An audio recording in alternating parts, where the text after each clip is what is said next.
The wealthiest person in your neighborhood probably doesn't drive the nicest car. They probably don't live in the biggest house. They probably wear clothes you wouldn't remember if you had to describe them an hour later.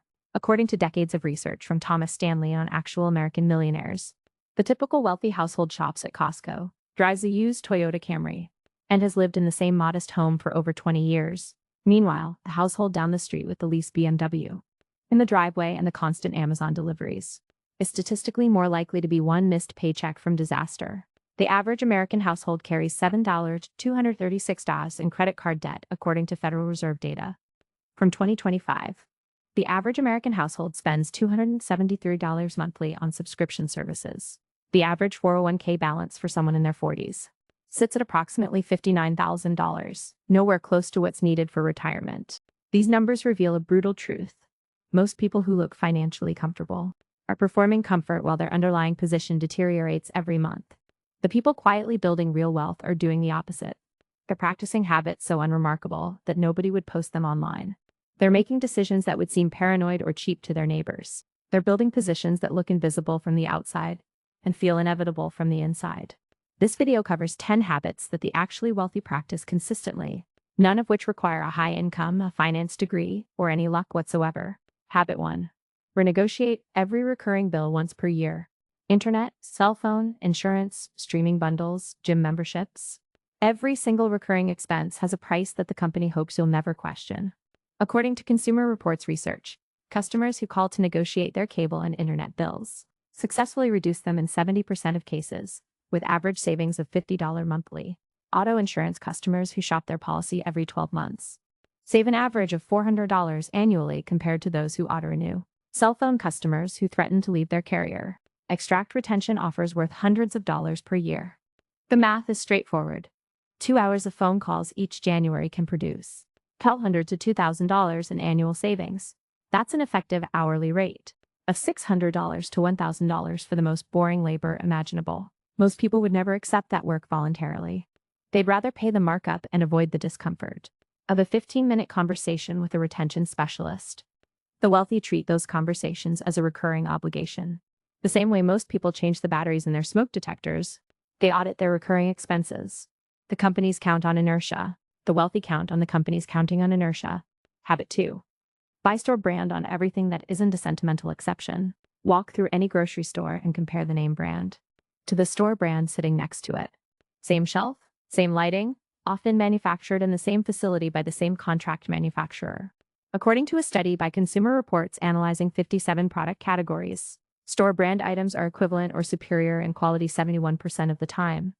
The price difference averages 25 to 40%.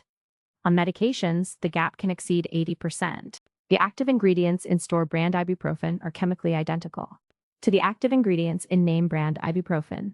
The FDA requires it. A household spending $800 monthly on groceries who switches to store brands across the board immediately reduces that bill to approximately $560. That's $280 in annual savings without changing what you eat, where you shop, or how often you cook. Over a decade with that money invested at market returns, the difference exceeds $40,000. $40,000 produced by ignoring brand names. The advertisements that taught you to prefer specific labels were paid for by the price markup you've been absorbing your entire adult life. The wealthy understand this. The performance of preference is expensive. The substance of nutrition is cheap. Habit 3. Stay in the same home dramatically longer than feels normal. The average American moves approximately every 5 years. Each move involves transaction costs that destroy wealth in ways most people never calculate. According to data from the National Association of Realtors, selling a home and buying another typically costs 8 to 10% of the home's value when you account for realtor commissions, closing costs, moving expenses, repairs to prepare for sale, and the inevitable spending on the new place. On a $400,000 home, that's $32,000 to $40,000 evaporating with each move. Someone who moves every 5 years for 25 years executes 5 transactions, losing roughly $200,000 in friction costs alone. Someone who buys once and stays for 25 years pays those costs once. The accumulated difference, invested or applied to mortgage paydown, often exceeds the price of the home itself. The wealthy understand that housing is not a fashion item. They optimize once, choose carefully, and then refuse to move for reasons that don't compound. New countertops are not a reason to move. A slightly bigger yard is not a reason to move. The house that was sufficient last year is sufficient this year. Stability has financial value that nobody markets to you, because nobody profits from your refusal to move. Habit 4. Repair before replacing. The dishwasher stops draining. The dryer makes a strange noise. The lawnmower won't start in spring. The default modern response is to buy new. Modern marketing has trained an entire generation to assume that broken equals replace. According to research from iFixit and the Repair Association, 60 to 70% of household appliance failures are caused by a single inexpensive component that can be replaced for under $50. The labor required is often within reach of anyone willing to watch a 12-minute YouTube tutorial. A new washing machine costs $800 to $1,500. The drain pump that fails in most washing machines costs $35. The same calculation applies to refrigerators, ovens, vacuum cleaners, power tools, lawn equipment, and bicycles. The wealthy aren't necessarily handier than the average person. They're simply unwilling to pay $1,000 to avoid 90 minutes of effort. They look up the model number. They diagnose the problem. They order the part. They watch the video. They fix the thing. The financial impact of this single habit, repeated across the dozens of items that fail throughout a household over decades, easily reaches $30,000 to $50,000 in avoided replacement costs. That's a retirement contribution generated by refusing to throw things away. Habit 5. Use physical cash for all discretionary spending. This sounds like advice from 1985. It works because of how the human brain processes pain. According to research from MIT and Carnegie Mellon, people spend 12 to 18% more when paying with credit cards compared to cash, even when controlling for the same purchases. The act of physically handing over bills activates loss aversion in a way that swiping a card never does. Apple Pay and Tap to Pay accelerate this disconnection further. Money becomes abstract, which means restraint becomes optional. The cash envelope method removes the abstraction. Withdraw a fixed weekly amount for groceries, dining, entertainment, and personal spending. When the envelope is empty, the spending stops. There's no debate, no rationalization, no telling yourself you'll catch up next week. The physical limit enforces the budget without willpower. Households that switch to cash for discretionary categories typically reduce that spending by 15 to 25% within the first month. The reduction isn't deprivation. It's the elimination of purchases that were never actually wanted, only authorized by the frictionless ease of swiping plastic. Carrying cash feels old-fashioned. Old-fashioned is what worked before companies engineered systems to make spending invisible. Habit 6. Audit and cancel subscriptions every 6 months without sentiment. The subscription economy has quietly absorbed an enormous percentage of household income. Streaming services, cloud storage, fitness apps, software subscriptions, news outlets, meal kits, beauty boxes, audiobook services, gaming subscriptions, dating apps. Each one feels small. According to research from C&R Research, the average American underestimates their monthly subscription spending by approximately $133. They think they spend $86 monthly. They actually spend $219. That gap, $133 monthly, represents $596 annually in spending. The person genuinely cannot identify when asked. They're paying for things they forgot existed. The fix requires sitting down twice yearly with the bank statement and crossing off everything that hasn't produced clear value in the prior 6 months. Not theoretical value. Not aspirational value. Actual usage that justified actual cost. Most subscriptions fail this test. Cancel them aggressively.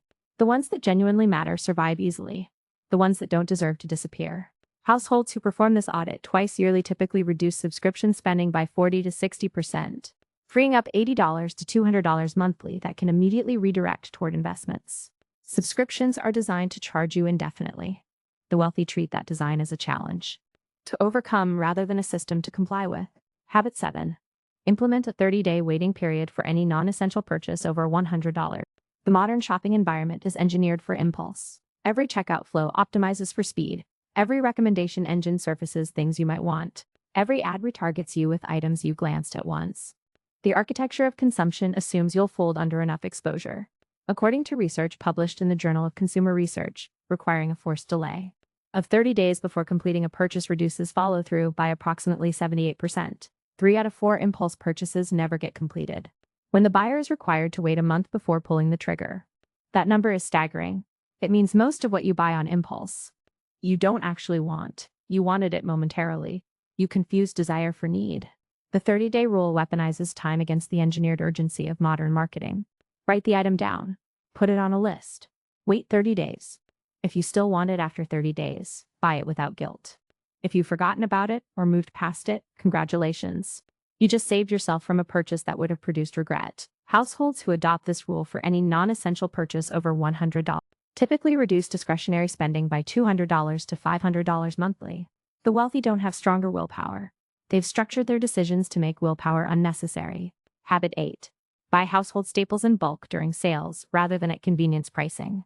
Toilet paper, paper towels, laundry detergent, dish soap, coffee, rice, dried beans, frozen vegetables, peanut butter, canned tomatoes, olive oil. These items don't go bad. The price you pay for them varies enormously depending on whether you bought them on sale in volume or on a Tuesday night because you ran out. According to retail pricing analysis, the convenience markup on staple goods, purchased in small quantities at corner stores or last-minute trips, averages 35 to 60% above bulk warehouse pricing. A household that maintains a 6-month buffer of staples purchased during sales spends approximately 30% less on those categories than households that buy week to week. The behavior requires upfront capital and storage space, both of which are real constraints. It also requires the discipline to track prices and recognize sales cycles. Most household items operate on predictable promotional rotations roughly every 8 to 12 weeks, buying enough during the trough to last until the next trough captures the lower price. Every cycle. The savings on a typical household run $600 to $1 annually. Not glamorous, just structural. The wealthy understand that paying retail is a tax on disorganization. Habit 9. Invest in low-cost index funds and refuse to ever pick individual stocks. The financial media industry depends on convincing you that picking stocks is a winnable game. Cable networks, podcasts, social media accounts, and brokerage advertisements all reinforce the narrative that the savvy investor identifies undervalued companies and beats the market. According to data from S&P Global, 92% of professional active fund managers fail to beat the S&P 500 over any 15-year period. These are people whose entire career exists to beat the market, with research teams, terminals, and information access ordinary investors will never have. 9 out of 10 fail. The probability that you, sitting at home with a Robinhood account and a stock tip you read on Reddit, will outperform what 92% of professionals cannot is mathematically negligible. The wealthy understand this. They buy total market index funds with expense ratios under 0.1%, and they don't touch them for 30 years. Vanguard founder John Bogle's research showed that an investor who simply held a low-cost index fund consistently outperformed roughly 80% of all actively managed portfolios over multi-decade periods. The strategy requires no skill, no attention, no excitement, just consistent contribution and the discipline to do absolutely nothing during downturns. Stock picking is gambling that pretends to be investing. Index investing is investing that looks like nothing. The wealthy choose looking like nothing. Habit 10. Write down every dollar you spend for at least 90 days. This habit is the single most resisted one on this list. People will accept driving an old car. They'll accept skipping restaurants. They will not accept tracking every coffee, every gas fill-up, every casual purchase. The act feels obsessive, controlling, joyless. According to research from the American Psychological Association, people who track their spending in detail for at least 3 months reduce their discretionary spending by an average of 20% even after they stop tracking. The behavior creates permanent awareness that operates in the background of every future purchase decision. The fix is mechanical. A simple notebook, a spreadsheet, or any one of dozens of free apps. Every purchase gets entered the day it happens. After 90 days, patterns emerge that were invisible before. The $14 here, the $20 there, the recurring categories that quietly absorbed hundreds of dollars monthly without ever registering as significant. Most people are shocked by what they find. The shock is the entire point. You cannot manage what you do not measure. The wealthy measure relentlessly. They know exactly where their money goes because they've made knowing a non-negotiable practice. The tracking eventually becomes automatic, intuitive, almost unconscious. But it starts with 90 days of writing down every single dollar. The pattern across all 10 habits. None of them produce immediate visible results. None of them generate stories worth telling at parties. None of them transform your life in 30 days. They produce results across years and decades, quietly compounding in accounts you rarely look at, building positions that nobody sees from the outside until the moment you decide to stop working forever and they realize you've had the option for a long time. According to a 2023 study from Northwestern Mutual on millionaire behavior, the median household net worth in America is approximately $93,000. The median household net worth among self-identified millionaires is $2.5 million. The income difference between these two groups is significantly smaller than the wealth difference. The median millionaire household earns approximately $407,000 annually. The median American household earns approximately $74,000. The income gap is roughly 2x. The wealth gap is roughly 13x. That entire gap is explained by behavior, not income. The boring math one more time. Negotiating recurring bills annually saves $1,500 to $2,000. Switching to store brands saves $2,800 annually. Staying in your home for decades saves $200,000 across a lifetime. Repairing instead of replacing saves $30,000 to $50,000 across decades. Using cash for discretionary spending saves 15 to 25% on those categories. Auditing subscriptions saves $1,000 to $2,400 annually. The 30-day waiting period eliminates 78% of impulse purchases. Bulk buying staples saves $600 to $1,000 annually. Index investing outperforms 92% of professional stock pickers. Tracking spending reduces discretionary outflow by 20% permanently. Combined, these habits represent $10,000 to $15,000 in annual savings for a typical household, not counting the structural advantages from housing stability and investment discipline. Invested at market returns over 30 years, $12,000 annually becomes approximately $4 million. The boring habits produce wealth that exceeds the lifetime earnings of most American workers, not through higher income but through structurally different behavior with the same income. The cost of these habits is social. People will think you're cheap. Friends will wonder why you don't upgrade your car. Family will comment on your old phone. Coworkers will notice you bring lunch every day. The discomfort of being slightly out of step with consumption norms is the real price of building wealth. Most people pay an enormous financial cost to avoid this small social cost. They optimize for appearing successful in front of acquaintances they'll lose touch with in 5 years. The wealthy optimize for being successful in front of a future self that will exist for the next 50 years. According to Bankrate, 36% of Americans have more credit card debt than emergency savings. Approximately 22% have no emergency savings whatsoever. Half of Americans over the age of 55 have less than $50,000 saved for retirement.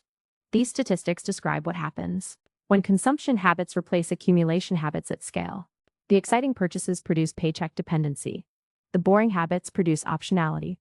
The choice every person makes weekly, in dozens of small decisions, determines which side of those statistics they end up on. The habits in this video are not secrets. They are not new. They are not particularly hard. They are simply unfashionable. The discipline required is not heroic. It's mundane. The payoff is not immediate. It's eventual. The cost is not financial. It's the willingness to look ordinary while becoming exceptional. Pick the boring path. Stay on it longer than feels necessary.